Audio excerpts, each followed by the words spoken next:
Assalamualaikum warahmatullahi wabarakatuh. Baik, perkenalkan nama saya Egi Mariadi, Prodi Teknik Sipil Universitas Pelita Bangsa. Terima kasih kepada Bapak dosen Purnama Sahrial Fradini STMT. Di sini saya akan memberikan sedikit ilmu tentang teknik gambar sipil. Pengertian teknik gambar secara harfiah, gambar teknik terdiri dari kata yaitu gambar dan teknik. Gambar sendiri berarti suatu alat untuk berkomunikasi visual, sedangkan teknik berarti cara kerja yang bersistem atau sistematis dalam mengerjakan sesuatu. Sehingga pengertian gambar teknik bisa disimpulkan yaitu gambar yang bersifat tegas, terdiri dari garis-garis simbol-simbol serta tulisan yang mempunyai standar tertentu yang telah disepakati bersama sehingga menjadi sarana komunikasi visual antara perencana arsitek untuk menyampaikan ide atau rancangan yang diusulkan kepada pelaksana di lapangan agar tersampaikan dengan baik dan jelas sesuai dengan tujuan agar dalam membuat gambar tersebut bisa dibaca dan diterjemahkan oleh semua pihak yang berkepentingan. Pada perusahaan konstruksi, ada beberapa profesi yang dibutuhkan untuk membantu keberjalanan proses pekerjaan. Salah satunya adalah drafter atau yang biasa kita sebut dengan juru gambar. Drafter bertugas untuk membuat soft drawing, gambar yang dibuat oleh kontraktor dalam pelaksanaan proyek konstruksi bangunan sebagai acuan dalam melaksanakan pekerjaan. Dan as-built drawing, gambar akhir yang dibuat sesuai dengan kondisi yang sudah ada di lapangan yang telah diambil dari semua perubahan selama proses pekerjaan konstruksi. Kualifikasi dan kemampuan. Nah, seorang teknik gambar harus memiliki kemampuan yang pertama membaca atau menerjemahkan gambar supaya mereka paham apa yang mereka gambar dan menjelaskan apa maksud dari gambar tersebut kepada pimpinan ataupun pekerja lapangan jika perlu penjelasan yang lebih detail. Menguasai software untuk menggambar, mempercepat pekerjaan dan efisiensi waktu, maka diperlukan alat bantu untuk menggambar. Software yang dipakai oleh drafter adalah AutoCAD, minimal menguasai 2 dimensi dan mengoperasikan software 3 dimensi, misalkan SketchUp, Revit, 3D Max.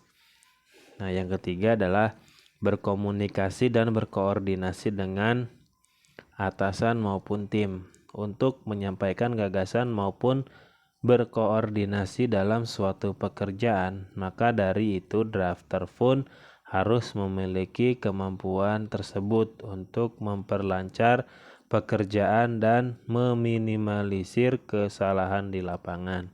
Yang keempat, mampu bekerja di bawah tekanan, memiliki fisik dan mental yang cukup kuat karena drafter tak jarang dari mereka yang bekerja lembur untuk menyelesaikan tugasnya. Sifat gambar teknik. Nah, sifat gambar teknik di sini memiliki 5 pengertian. 1. Komunikatif, mudah dimengerti. Yang kedua, normatif, sesuai aturan. Yang ketiga, akurat, presisi, tepat teknisnya. Terukur, memiliki skala efektif, tepat guna. Nah, DED, Detail Engineering Design, adalah gambar yang menyangkut detail desain. Hal ini mencakup detail ukuran bahan, pemasangan, bentuk, dan lain sebagainya. Gambar ini digunakan untuk pelaksanaan di lapangan. Gambar DED sendiri dibagi menjadi 5, yaitu 1. Gambar denah, kedua gambar potongan, ketiga gambar tampak, keempat gambar siteplan, yang kelima gambar layout plan. Nah, gambar denah ini adalah tampak atas bangunan yang seolah-olah dipotong secara horizontal setinggi 1 meter dari titik lantai 0 bangunan tersebut. Bagian atas bangunan yang terpotong dihilangkan sehingga bagian lantai yang terlihat level ketinggian 0 ditentukan oleh arsitek, sehingga nantinya dalam gambar denah terlihat potongan dinding, potongan bukaan pintu dan jendela, perabot dalam ruangan, ketinggian lantai, pel lantai, dan dimensi ukuran. Nah, fungsi denah sendiri antara lain untuk menunjukkan fungsi ruang, sirkulasi ruang, letak pintu dan bukaan, fungsi utilitas ruangan seperti air, listrik, AC, dan lain-lainnya pada denah-denah tertentu, letak kolom, susunan ruangan, susunan dimensi ruang, isi ruang. Nah, gambar potongan.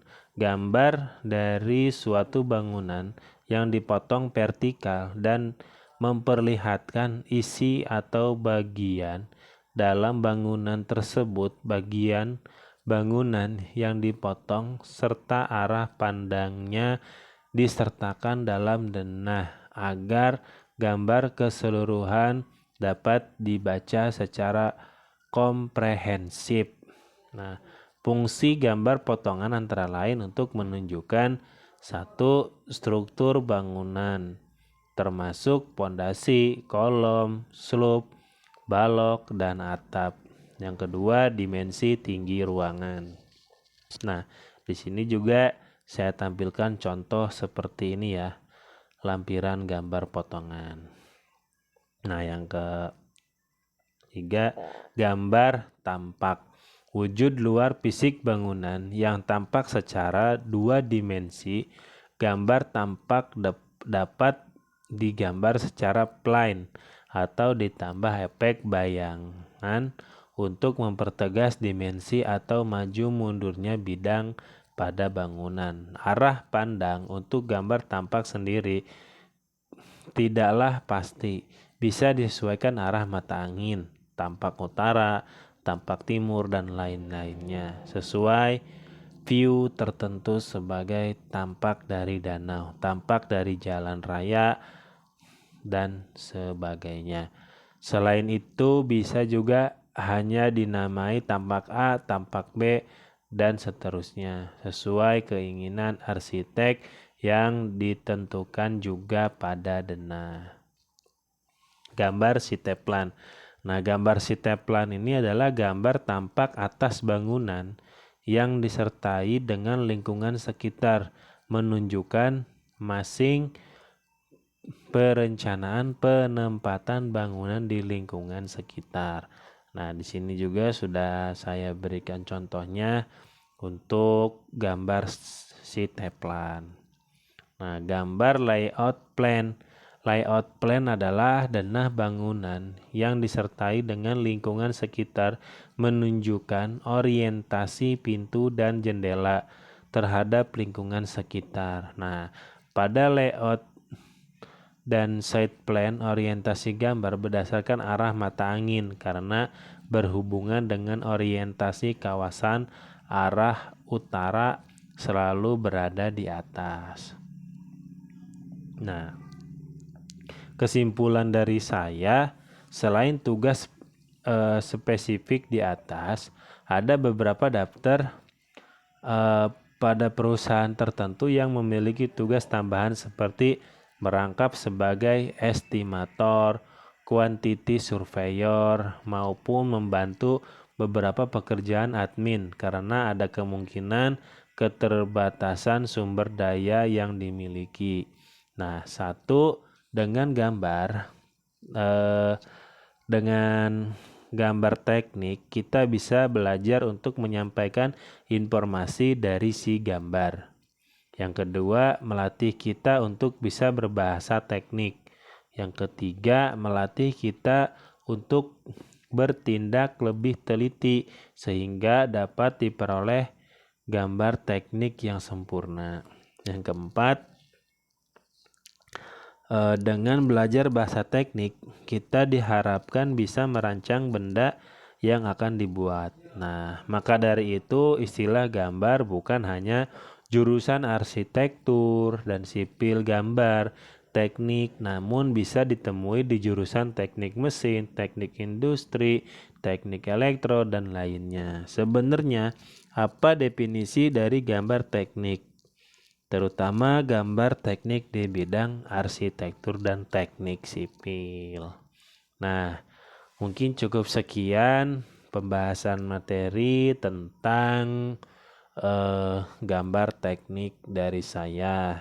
Baik, jika ada kesalahan kata-kata atau mungkin kerapihannya belum baik, saya mohon maaf karena saya selaku penulis dan juga yang menerangkan materi masih banyak kesalahan. Terima kasih dari saya Egy Mariadi. Salam membangun karakter sipil menjadi lebih baik. Wassalamualaikum warahmatullahi wabarakatuh.